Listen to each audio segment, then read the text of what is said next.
जय माता दी। बड़ों को मेरा चरण स्पर्श और सभी छोटों को मेरा प्यार। मैं ज्योतिष आचार्य प्रियंका भारद्वाज स्वागत करती हूँ आप सभी का अपने इस यूट्यूब चैनल पर और आशा करती हूँ कि आप सभी लोग स्वस्थ होंगे और मस्त होंगे। मैं एक जन्म कुंडली विशेषज्ञ हूँ। जन्म कुंडली देखती हूँ।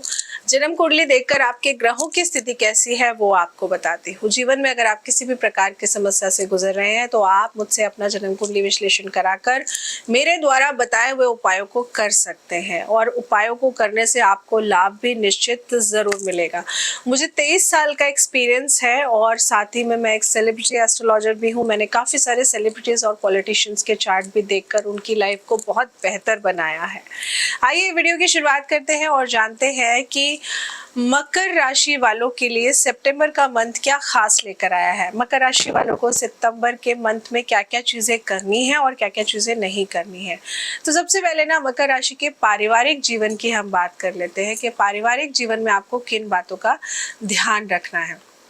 देखिए, इस मंथ में आपका ज्यादातर जो ध्यान है ना वो अपने परिवार में ही रहने वाला है, अपने परिवार के लोगों के ऊपर ही रहेगा, जिससे कि आपसी भाईचारे में ना वृद्धि होगी और घर के सभी सदस्यों के साथ मेलजोल भी बढ़ेगा, जिससे सभी के मन में आपके प्रति एक प्रकार से मैं कहूँगी स्नेह और प्यार बढ़ेगा।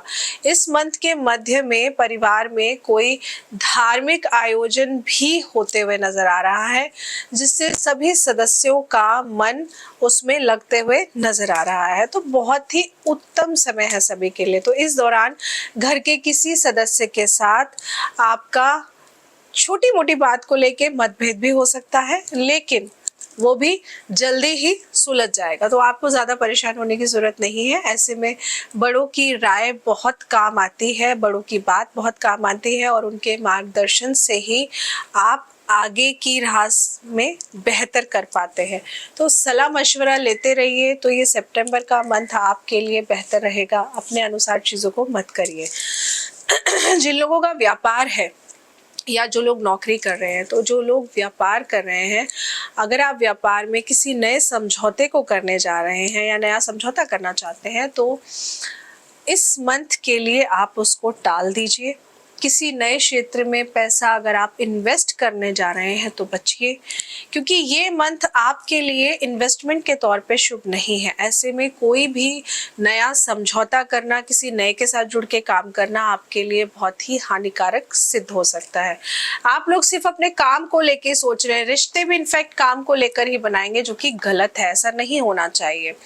राजनीति के क्षेत्र में जो लोग हैं या रुचि रखते हैं, तो आप लोग अपने लिए नए अर्निंग के स्रोत बना लेंगे इस मंथ में, ये दिख रहा है। किसी महत्वपूर्ण व्यक्ति से आपकी बातचीत भी बहुत बेहतर हो सकती है और जो लोग जॉब कर रहे हैं उन लोगों को अपने सहकर्मियों का पूर्ण सहयोग मिलते हुए यहाँ पर दिख रहा है, जो आपके काम में काफ़ी ज़्यादा सहायक होगा।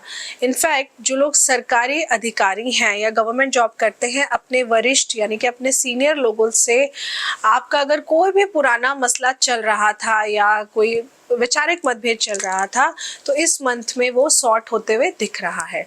तो आपके लिए चीजें बेहतर होते हुए नजर आ रही हैं, लेकिन इन्वेस्टमेंट मत करिए।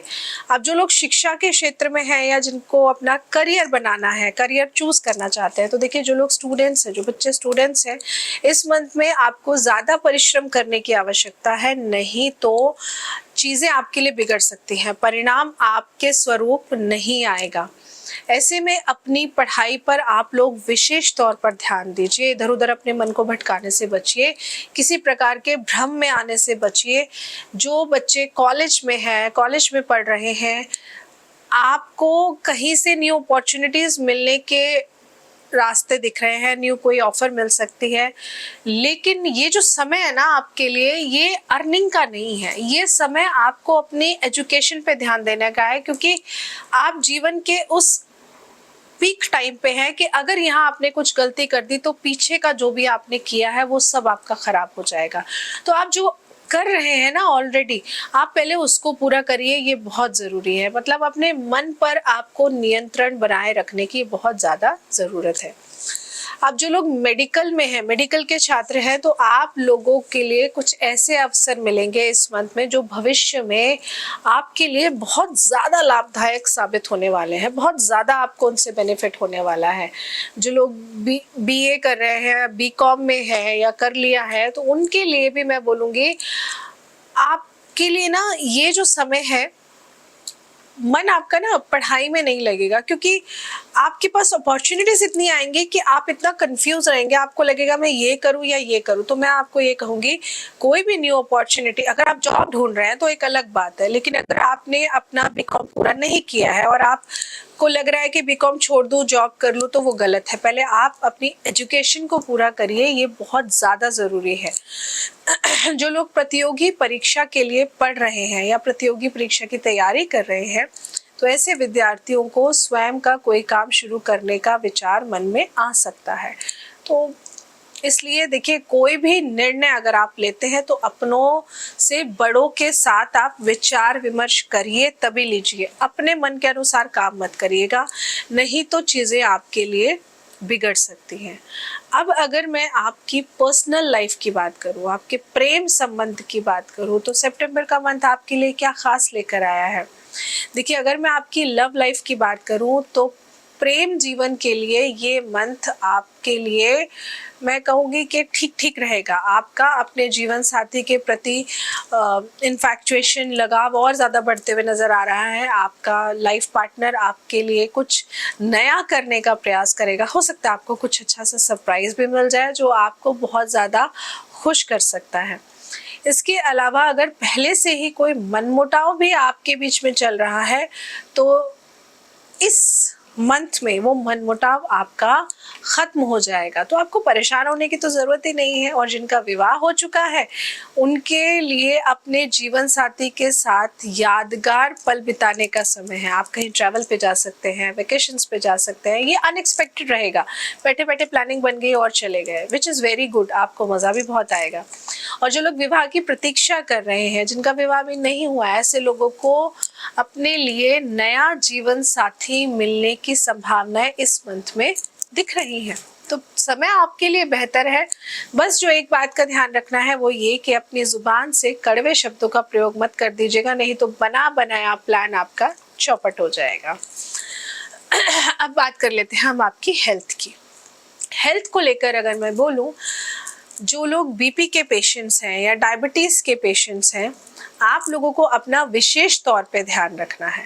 आप लोग अपने सभी टेस्ट ज़रूर कराइए अगर काफ़ी लंबे टाइम से नहीं कराया है तो, बिकॉज शारीरिक रूप से आपको ज़्यादा समस्या तो नहीं आएगी, लेकिन छोटी मोटी बीमारी अगर आपने उसको चलता किया, या चलता इन द सेंस आपने उसको नज़रअंदाज किया, चलता करना तो बहुत अच्छी बात है, लेकिन नज़रअंदाज किया तो आपके लिए चीज़ें मंथ के मिड से ही बिगड़ सकती है। तो इस मंथ के मिड में, यानी कि मध्य भाग में, आप अपने स्वास्थ्य को लेकर लापरवाही बरतते हुए नज़र आ रहे हैं, जिस वजह से चीज़ें आपके लिए बिगड़ जाएंगी, जो कि आपके लिए मैं कहूँ आपको बहुत भारी पड़ सकता है। तो ऐसा मत करिए। इस मंथ के एंड में आप मानसिक रूप से किसी तनाव का बहुत ज़्यादा शिकार होते हुए भी नज़र आ रहे हैं, जिससे कि मैं कहूँगी आपके स्वभाव में ना एक चिड़चिड़ापन आ जाएगा।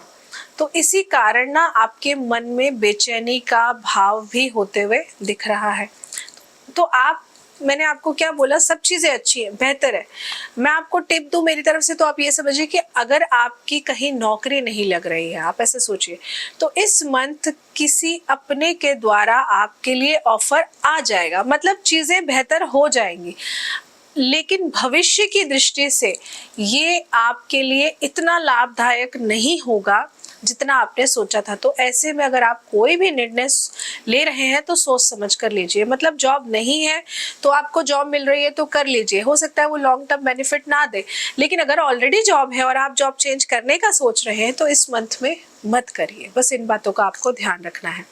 उपाय के तौर पर आपने क्या करना है, उपाय के तौर पर आपको बड़े बुजुर्गों का पैर छू के आशीर्वाद आप ले सकते हैं, और इसके अलावा आपने रोजाना मीठा भोजन बनाकर, कुछ भी मीठा बना सकते हैं, मीठा आटे का हलवा बना सकते हैं, सूजी का हलवा बना सकते हैं, लड्डू हो गए, कुछ भी मीठा भोजन लेकर के आपने किसी को भी दान जरूर करना है। चाहे आप अपने सोसाइटी के वॉचमैन को करिए या अपनी मेड को करिए, लेकिन मीठा भोजन दान में आपने जरूर देना है। कुछ नहीं तो आप बच्चों को भी दे सकते हैं, लेकिन दिन में कम से कम 3 व्यक्तियों को आप मीठे भोजन का दान जरूर कराइए। बहुत छोटा सा और खास उपाय है। ऐसा करने से जो आपकी आपसी तकरार है, जो आपके विचार नहीं मिल रहे हैं अपनों के साथ, जो प्रॉब्लम आपको आएगी वो प्रॉब्लम आपकी खत्म हो सकती है।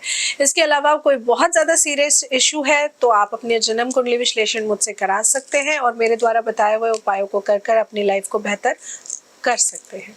जय माता दी।